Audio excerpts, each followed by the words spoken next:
Well, let's just go across. The Shah Imam of Delhi is just speaking right now. Let's just go across to hear what he has to say. نشان لگا ہوا ہے. اگر ہمیں اپنی اگلی نسلوں کے مستقبل کو محفوظ کرنا ہے، ہر شعبے میں تعصب اور امتیاز کا شکار مسلمانوں کو مزید فرقہ پرستی کے زہر سے بچانا ہے، تو باہمی اعتماد اور اشتراک کے عمل کی فضا ملک بھر میں قائم کرنا ہوگی. ملک میں پارلیمانی انتخابات سر پر ہیں. فرقوں اور مذہب کی بنیاد پر سب بندی کرنے میں فرقہ پرست طاقتیں دن رات مصروف ہیں، اور کچھ نام نہاد سیکولر پارٹیاں در پردہ ان فرقہ پرست طاقتوں کی راہ آسان کرنے کے لیے سیکولر ووٹوں میں انتشار پیدا کرنے کی کوشش کر رہی ہیں. لہذا ہماری کوشش ہونی چاہیے کہ سیکولر ووٹ کسی بھی صورت میں تقسیم نہ ہو. 1857 میں بہادر شاہ ظفر نے انگریزوں کے خلاف پہلی جنگ آزادی کا اعلان کیا تھا. اس کے بعد مسلمانوں، ہندوؤں، سکھوں اور عیسائیوں نے مل کر مہاتما گاندھی کی قیادت میں ملک کی آزادی کی جنگ لڑی. ہندوستان آج پھر فرقہ پرستی کے سنگین خطرے سے دوچار ہے. ہندوستان کے سیکولر اور انصاف پسند ہندو اور مسلمانوں کو ملک کی سالمیت اور بقا کے لیے فرقہ پرستی کے خلاف متحد ہو کر جدوجہد کرنا ہے.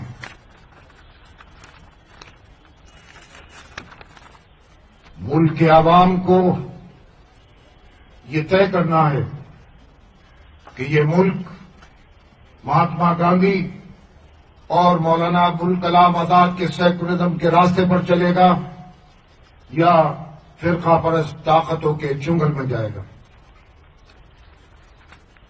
میں یہاں سماجوادی پارٹی کا ذکر کر رہا ہوں. اتر پردیش میں گزشتہ اسمبلی انتخابات کے موقع پر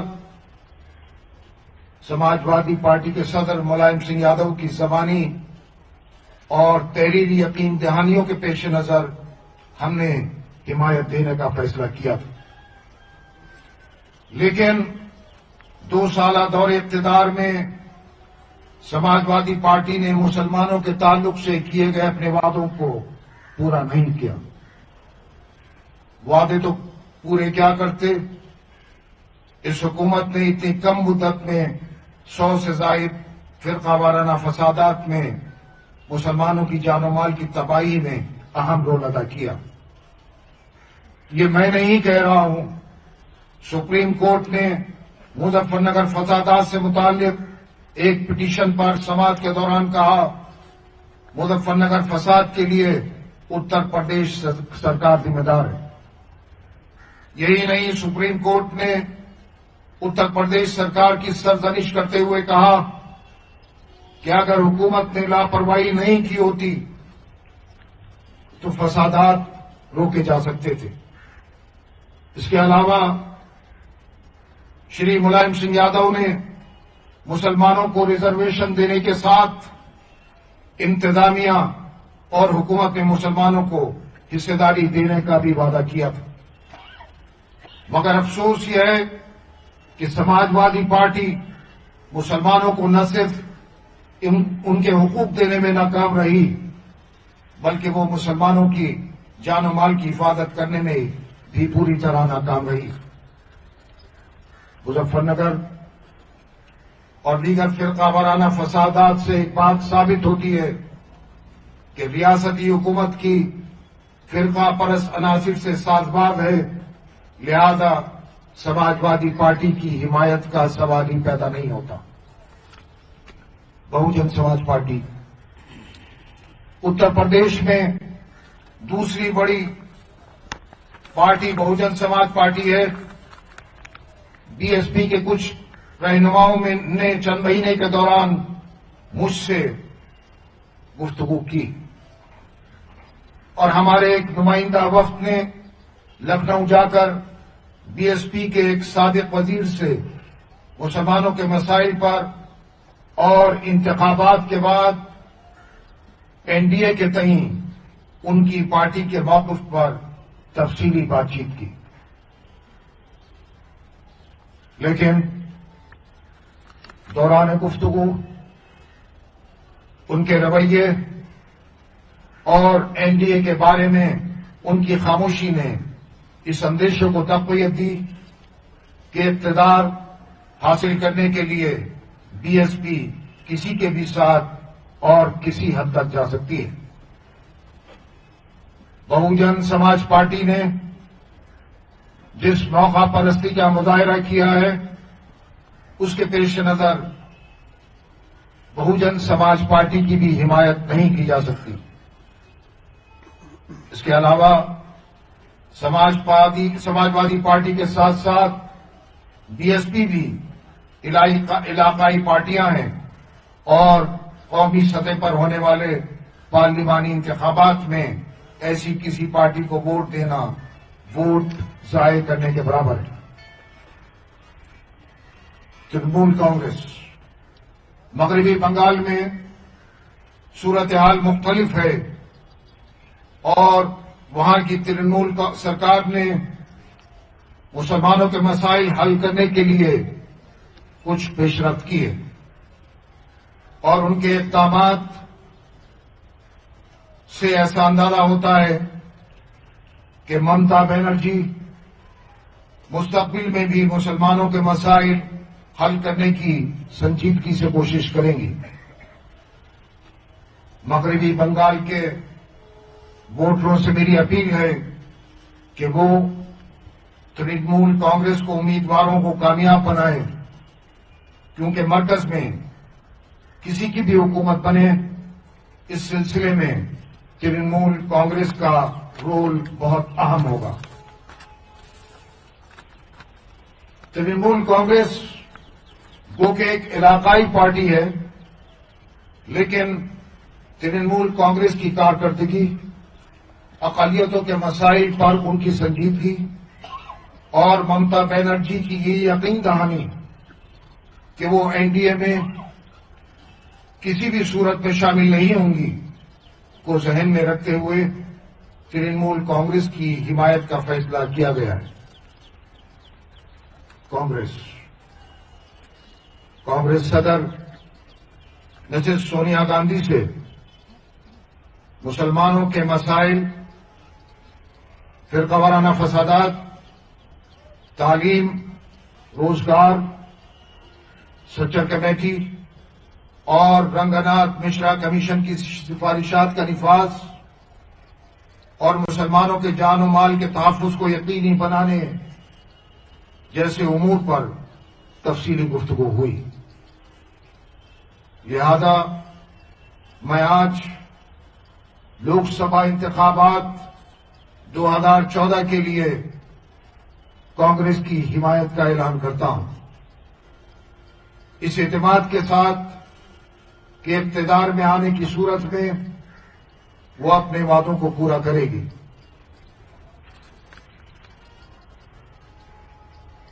मुसलमानों के साथ होने वाली नाइंसाफियों, फिरकावाराना फसादात, मुसलमानों के आईनी हुकूक की पामाली और उन्हें जिंदगी के हर शोबे में महरूम रखे जाने की हमने हमेशा पुरजोर मुखालफत की और इस मामले में कभी भी कोई मसलिहत हमारे आड़े नहीं आई। हमारी शिकायत और मुसलमानों के मसाइल आज भी अपनी जगह हैं और हमारा अज़्म है कि जब तक इस मुल्क में मुसलमानों को इंसाफ नहीं मिल जाता और दूसरे शहरियों की तरह उनके साथ मसावियाना सलूक नहीं किया जाता, हम अपनी जद्दोजहद जारी रखेंगे। اس وقت سب سے بڑا سوال ملک کی سالمیت، اتحاد اور سیکولرزم کی بقا کا ہے. اس لیے میری ہی نہیں کروڑوں ہندوستانی عوام کی آرزو ہے کہ ہم ایک ایسے مضبوط، متحد اور ترقی یافتہ ہندوستان کی تعمیر کر سکیں جہاں بدعنوانی، فرقہ پرستی، ظلم و اتصال نہ ہو، جہاں اکثریتی فرقے اور اقلیتوں کے درمیان ٹکراؤ اور بد اعتمادی کے بجائے اعتماد کی فضا ہو، اور ہر شہری کو ملک کے اقتدار اور خوشحالی میں شراکت کا عملی احساس ہو سکے، جہاں اخلاقی قدروں کی اہمیت ہو اور اصول و نظریات پر سیاسی سودے بازی نہ ہو، اور جہاں مذہب، زبان، علاقے اور نسل کی بنیاد پر کوئی امتیازی سلوک نہ کیا جائے.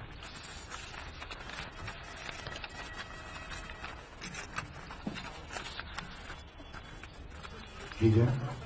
دلی میں عام آدمی پارٹی کو لے کے کیا اسٹینڈ رہے گا آپ کا؟ کیونکہ جس طریقے سے عام آدمی پارٹی کو آپ کے سب سے بڑے اگر مودی کے وروਧ میں کھڑے نظر آتے ہیں، اگر چناؤ لڑنے کی بات کریں یا تمام دوسرے فرنٹ سے بات کریں، اس کو لے کے اور بہار میں آپ کا کیا اسٹینڈ رہے گا؟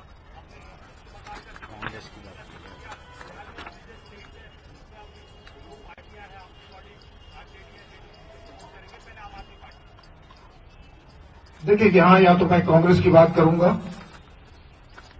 اور کانگریس کے جو الائی ہے آر جے ڈی، ان کے تعلق سے ہم نے فیصلہ کیا ہے کہ ان کے الائی کا ہم ساتھ دیں گے بہار میں.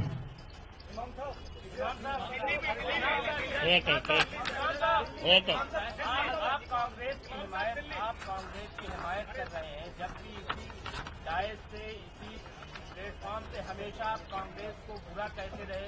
کانگریس نے مسلمانوں کا استحصال کیا، مسلمانوں کا تحفظ نہیں کیا، تمام جو الزامات کانگریس کے ہو سکتے تھے وہ آپ نے لگائے. آج پھر آپ اس کی حمایت کر رہے ہیں. شکایتیں کانگریس سے آج بھی ہیں.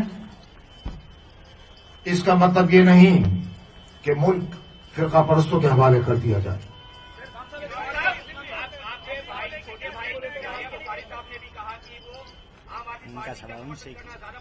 ان کا سوال ان سے کیجیے،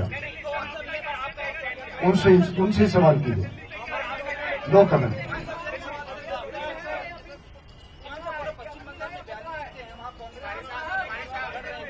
کانگریس اور صرف ٹی ایم سی کے لیے کیا؟ وہاں صرف ٹی ایم سی کے لیے. جو میں نے 2 سال پہلے اپنی رائے دی تھی کہ جب رام لیلا میدان میں یہ انشن پر بیٹھے تھے، وہی رائے میری آج بھی ہے.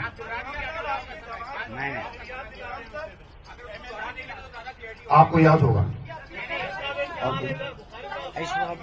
ڈائلوٹ ہو جائے گی وہ بات، بس یہیں رکھیں. یہ اپیل ہوتی ہے، فتویٰ نہیں. دیکھیے، فتویٰ ایک الگ چیز ہے.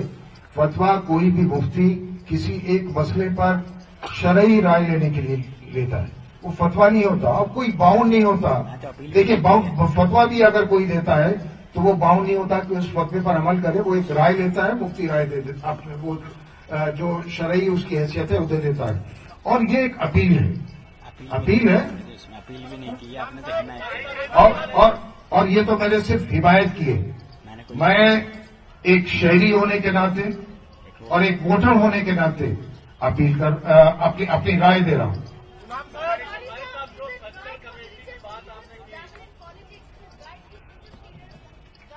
میں نے آپ سے ابھی عرض کیا کہ ہندوستان کے شہری اور ہندوستان کے ووٹر ہونے کی حیثیت سے ہر ایک کو اپنی رائے دینے کا حق حاصل ہے.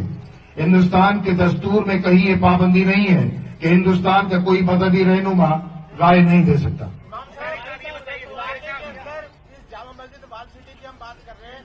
وال سٹی کے اندر اتنا انتشار پھیلا ہوا ہے जो आपकी जो चाहत कन्वेंशन हुई थी उसके बाद उसमें ये आया था कि इमाम साहब जो है मायावती की तरफ जो है मुतवज्जे है उसकी तरफ वो रुजू है। जो- एक मिनट में आपसे मेरी बात सुनिए। उसके बाद अगले दिन आपका बयान आया तृणमूल कांग्रेस के लिए कुछ इंतशार और फैला। उसके बाद अब ये बयान जब कांग्रेस देखिए आप मेरी बात सुनिए। मैं समझ गया आपका सवाल। न तृणमूल कांग्रेस दिल्ली में है, न बीएसपी दिल्ली में है। आप जब पुरानी दिल्ली की बात कर रहे हैं तो ये दोनों पार्टियां यहाँ पर नहीं यहाँ पर है। लोग जो है इंतजार में लोगों का इसीलिए मैंने आज अपील जारी की है। अब ये लोगों की के ऊपर है कि उनकी मर्जी है कि जो मैं बात कह रहा हूं वो सही है, गलत है, अमल करें या न करें। इमाम साहब एक सवाल आपसे था, 10 साल तक यूपीए की सरकार रही, क्या हम सिर्फ जिंदा रहने के और हिफाजत से जिंदा रहने की एवज में लोगों को वोट करें या फिर अपनी तरक्की? क्योंकि अगर देखें तो किसी ने 7 साल में मुसलमानों के लिए किसी ने कुछ नहीं किया। इसमें ज्यादातर कांग्रेस सत्ता में रही, तो क्या हम खुद के समाज की बात करें तो सिर्फ जिंदा रहने के एवज में वोट दें? देखिए अफसोस यही है कि इस 65 साल में किसी भी सियासी पार्टी ने मुसलमानों को उनके हुकूक नहीं दिए। हम इस मुल्क में तहफ्फुज़ के लिए, इस मुल्क में तालीम के लिए, इस मुल्क में रोजगार के लिए लड़ाई लड़ते रहे। लेकिन भारत डेमोक्रेटिक सिस्टम है, जमहूरी निजाम है। इस जमहूरी निजाम में जब 5 साल के बाद इलेक्शन आता है तो हमें अपने वोट का भी इस्तेमाल करना होता है। अगर मैं अपनी बात पूरी कर लूं, अगर हमारी अपनी जमात होती यानी मुसलमानों की, और उस सियासी जमात में मुल्क के सेकुलर हिंदू भी शामिल होते जैसे दूसरों की है, यादव की अपनी पार्टी है, दलितों की अपनी पार्टी है, अकालियों की अपनी पार्टी है, अगर अपनी पार्टी होती तो आज हमें इस रुसवाई का सामना नहीं करना पड़ता। और चूंकि तहफ्फुज़ सिक्योरिटी इस मुल्क में हर एक का मसला है, वो हिंदू हो, मुसलमान हो, सिख हो, ईसाई हो, तो हम तहफ्फुज़ के लिए ही गिड़गिड़ाते रहे सबके सामने। लेकिन अफसोस ये है कि सारी सियासी जमातों का, सब हुकूमतों का ये आईनी फर्ज है और हमारा ये हक है कि उनका ये फर्ज है कि वो इस मुल्क के अवाम को तहफ्फुज़ फराहम करें। लेकिन किसी भी हुकूमत ने आज तक तहफ्फुज़ फराहम नहीं किया। इसीलिए आज 5 साल के बाद हमें भी और वोटरों को भी अपनी राय बदलनी पड़ती है। लेकिन बहरहाल वोट देना पड़ता है तो इन्हीं में से किसी न किसी को चुना है। नरेंद्र मोदी विकास की बात करते हैं, सबको साथ लेने की बात, साथ लेकर चलने की बात करते हैं। आपको क्या उन पर भरोसा नहीं है इमाम साहब? देख, ये अपील क्या सिर्फ मुसलमानों से आप कर रहे हैं कि तमाम? मैं इस मुल्क के करोड़ों सेकुलर अवाम से कर रहा हूं कि वो इस मुल्क के लिए और इस मुल्क की तरक्की के लिए आज के हालात में संजीदगी के साथ गौर करें। लगातार नरेंद्र मोदी ने कहा है कि जो मुसलमान पुरानी बात भूल जाए, उन्होंने मुसलमानों का है गुजरात आके देखें, वहाँ बहुत खुश है और काफी आप देख रहे हैं कोशिश कर रहे हैं कि मुस्लिम भी उनके साथ है। आप इस कोशिश से क्या कहेंगे? हमने देखा है माजी में जो रोल रहा और पिछले एक दिन से जो तकरीरें हो रही हैं, जो बयानात आ रहे हैं वो हमारे सामने हैं, तो जाहिर है कि हम इस पर गौर भी नहीं कर सकते। 10 साल सरकार की, आपने कहा कि रंगनाथ मिश्रा कमीशन, सच्चर कमीशन सब पर बात हुई है, सोनिया गांधी ने क्या एश्योरेंस है कि 10 साल में फुलफिल नहीं? देखिए कोई भी हुकूमत इलेक्शन के दौरान वादे तो कर सकती है, इम्प्लीमेंट नहीं कर सकती। कैसे यकीन करेंगे? वापस जैसे औरों के ऊपर यकीन किया, हम तो सिर्फ यकीन पर ही जिंदा हैं। इस मुल्क का अवाम, इस मुल्क का मुसलमान, इस मुल्क की अक़लियतें सिर्फ यकीन दहानी पर ही जिंदगी बसर कर रही है। इमाम साहब एक बात बताइए, पिछले 10 साल में कुछ है कि भारत में 8 साल से ज्यादा करप्शन अगर हुए हैं, बड़े बड़े टोल गेट्स की बात करें, टूजी की बात करें, क्या आपको नहीं लगता कि भ्रष्टाचार एक मुद्दा है और इस मुद्दे को भी अपने डिसीजन में शामिल? देखिए करप्शन से ज्यादा फिरका परस्ती इस मुल्क में मुद्दा है। फिरका परस्ती से मुल्क टूटा करते हैं, करप्शन से नहीं। यही बात अरविंद केजरीवाल भी कह रहे हैं कि ज्यादा बड़ा मुद्दा है सांप्रदायिकता। आप उनके बारे में? नहीं, उन्होंने हमेशा फिरका परस्ती को कभी कोई अहमियत नहीं दी। सिर्फ एक दफा एक बयान दिया था 2 साल पहले जब वो अनशन पर बैठे थे, जब भी वो करप्शन की बात करते रहे। करप्शन हिंदुस्तान में क्या पूरी दुनिया में 100 साल भी खत्म होने वाला नहीं है। इमाम साहब एक चले चाय पीते हैं। इमाम साहब एक स्टिंग ऑपरेशन आया कोबरा पोस्ट का, देखिए कोबरा, जहां तक इस स्टिंग ऑपरेशन की बात है तो ये बात तो हम पिछले जब बाबरी मस्जिद बैठ जाइए। دیکھیے جہاں تک اس آج جو خبر آئی ہے بابری مسجد کی شہادت کے بعد ہم نے 20 سال پہلے بھی یہی بات کہی تھی جو آپ وہ کہہ رہے ہیں، جو آج وہ کہہ رہے ہیں ان کے شاید آج معلوم ہوا. ہم نے تو 20 سال سے برابر لگاتار یہ بات کہہ رہے ہیں کون لوگ شامل تھے، کنہوں نے کانسپریسی کی، کس نے سازش کی. تو یہ بات کوئی نئی نہیں ہے، ہمارے لیے نئی نہیں ہے، یہ سب لوگ اس میں شامل ہیں. یہ پہلی بار جنہوں نے شہید کیا سب سے زیادہ وہ مجرم ہے